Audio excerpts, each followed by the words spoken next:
Dr. Richard Lee ditahan, mengaku menyesal bikin review untuk selamatkan orang. Dr. Richard Lee telah ditangkap dan ditahan polisi karena tuduhan akses ilegal. Kasus ini berawal ketika Richard membuat video review krim kecantikan Helwa, mengatakan bahwa kosmetik tersebut mengandung merkuri hidroquinone yang bisa berbahaya. Ia kemudian dipolisikan artis Kartika Putri. Baru-baru ini Dr. Richard mengaku menyesal berusaha menyelamatkan orang.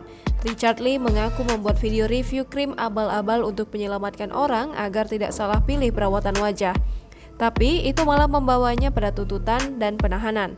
Tahu akan ditangkap dalam waktu dekat, ia lalu membuat video curhatan.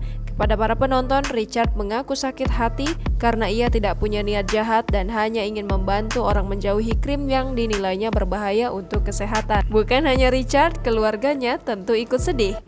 Dalam video yang baru diunggah, Dr. Richard Lee mengungkapkan penyesalannya. Richard lanjut bercerita bahwa ia mendapat ancaman dari banyak orang yang ingin menjatuhkannya. Namun, pria tersebut masih berusaha untuk tersenyum dan menjalankan aktivitas seperti biasa. Meski begitu, tak dipungkiri bahwa ia merasa sakit hati ketika dinyatakan akan ditangkap lagi. Dokter kecantikan yang dituntut kasus akses ilegal dan penghilangan barang bukti itu menegaskan tidak melakukan tindakan ilegal. Terakhir, ia berdoa untuk keselamatannya dan keluarga. Jangan lupa subscribe, share, komen, dan like ya!